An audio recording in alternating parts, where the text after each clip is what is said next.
You are listening to part 4, the final part of episode 35 of the Psychotherapist Podcast. In this concluding chapter, Sir Bobbert and I discuss the Fort Lejeune lawsuits that are pending. If you live in Michigan or live near a military base, you may want to look into that because you might get some money off that. Sorry, I gotta switch lanes.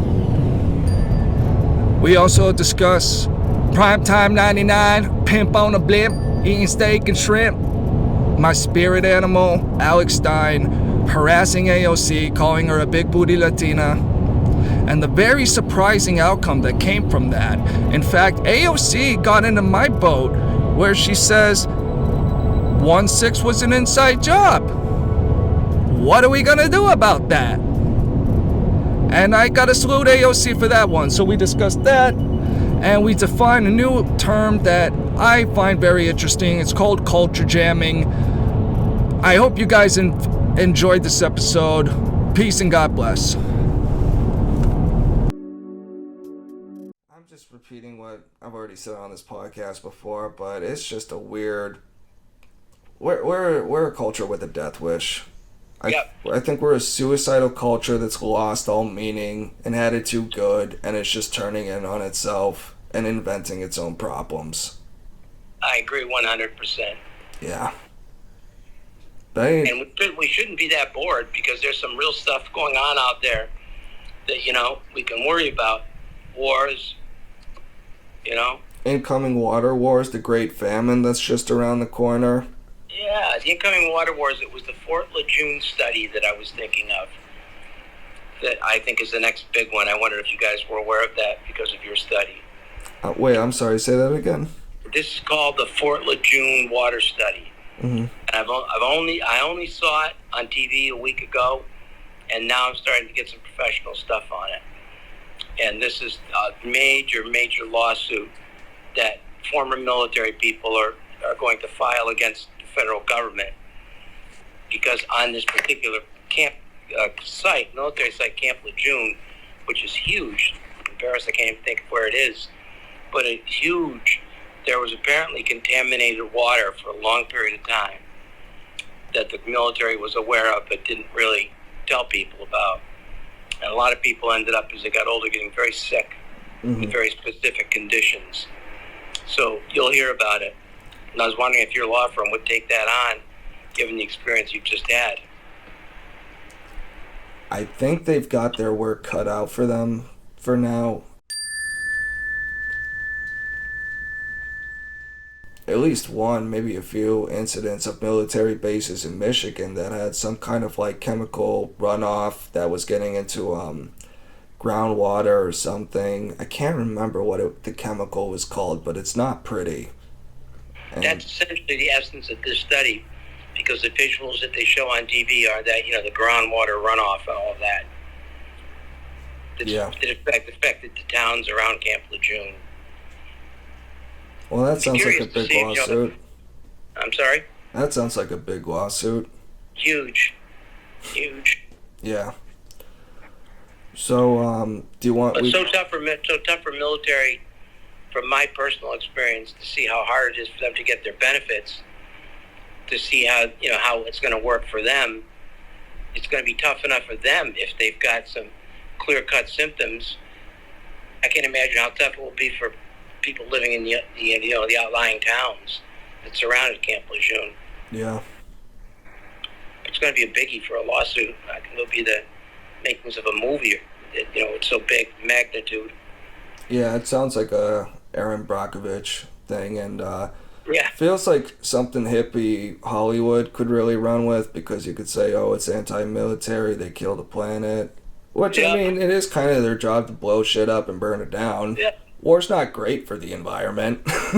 also eliminating the military, too. I mean, that's the other angle. Yeah, for sure. Yeah, but anyway, so we have 10 minutes left, and did you want to talk about AOC and the egregious ordeal she was subjected to? Well, I think it's worth mentioning. Why don't you go ahead? So I was just listening to this clip yesterday on my way to my friend's house of and I was just listening to the audio, so I didn't see any of the visuals. And I hear this guy like calling out, "Whoa, AOC, AOC, you're so beautiful, you're so You got big tits, AOC."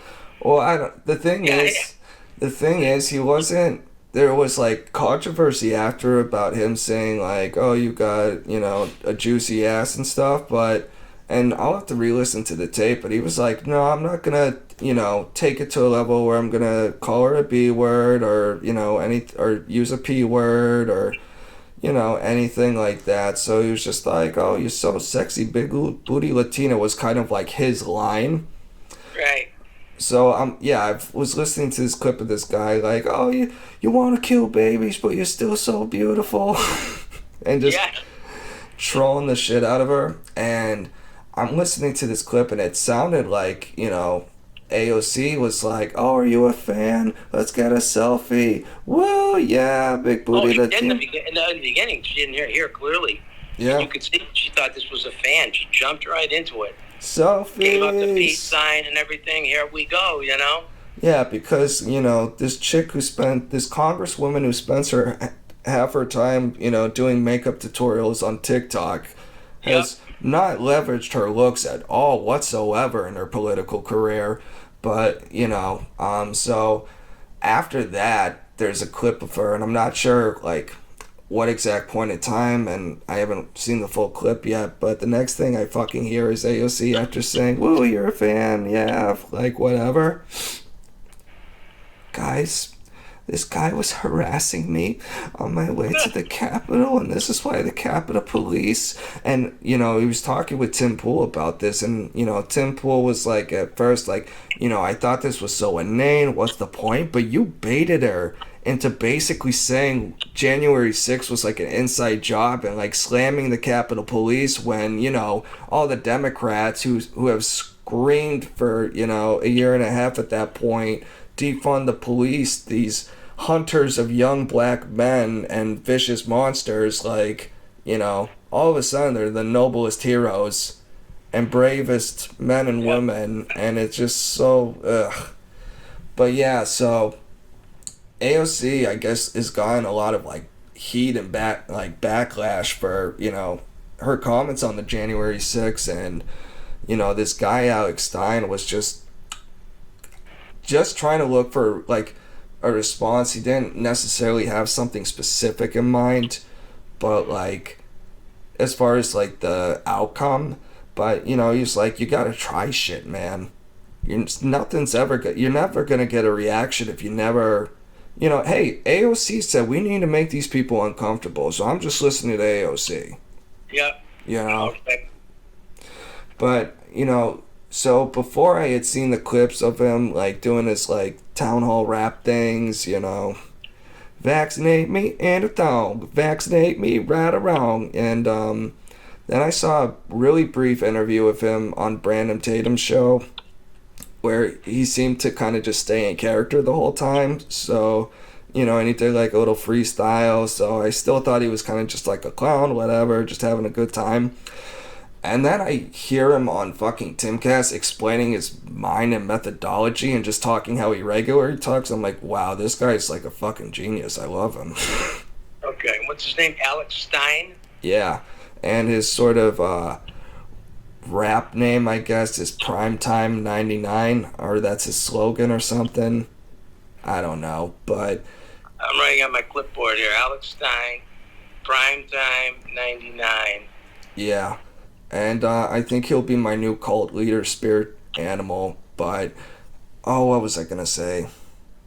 Dang it. It was something important, I think, too. Oh, well. I think there's a job out there for you, Malcolm. Now I remember. Sorry, go ahead. Go ahead. No, you go ahead. So I got a new term for you that I learned from this man, culture jamming. Culture champ? Culture jamming. Oh, culture jamming, okay. Have you heard that one before? No. So it was a new one to me, and basically the idea is sort of jamming a culture war issue in someone's face in a almost, I want to say, a Linsky unorthodox kind of way. And an example that I heard Tim give was So they approached like these people who were like kind of like not big fans of 2A or whatever, and they like wanted to give them these signs like proud, you know, gun-free house, something like that. And they're like, hey, do you want to put these on your signs? And they were kind of like, no, not really. And they were like, why is that? Because someone's gonna rob us. So are you saying you might need guns? No. Well, so that's like an example where you kind of bait someone into like, I don't know, just showing the faultiness of their own position or putting them in a very uncomfortable thing where they've got to reconcile reality with their cult or whatever. So I think maybe if this law thing doesn't work out, I'll aspire to be a culture jammer, or I'll be a lawyer. I'll be a culture jamming lawyer. There you go. Culture jamming lawyer. Who reviews podcasts? Because I would see a future for you in that, you know? And what, reviewing podcasts? Yeah. You know, it's weird. There is like you do a nice critical analysis of them, different people and different podcasts. Well, I find your analysis very entertaining. Well, I'm glad. I'm glad to hear that. I mean, I wouldn't think... It's funny, though, because I just had this random thought this morning, and it's not a new thought, but it's like, I have no personal interest in reviewing other people's podcasts. You know, I'm just describing what I heard from where I heard it, but... Excuse me. I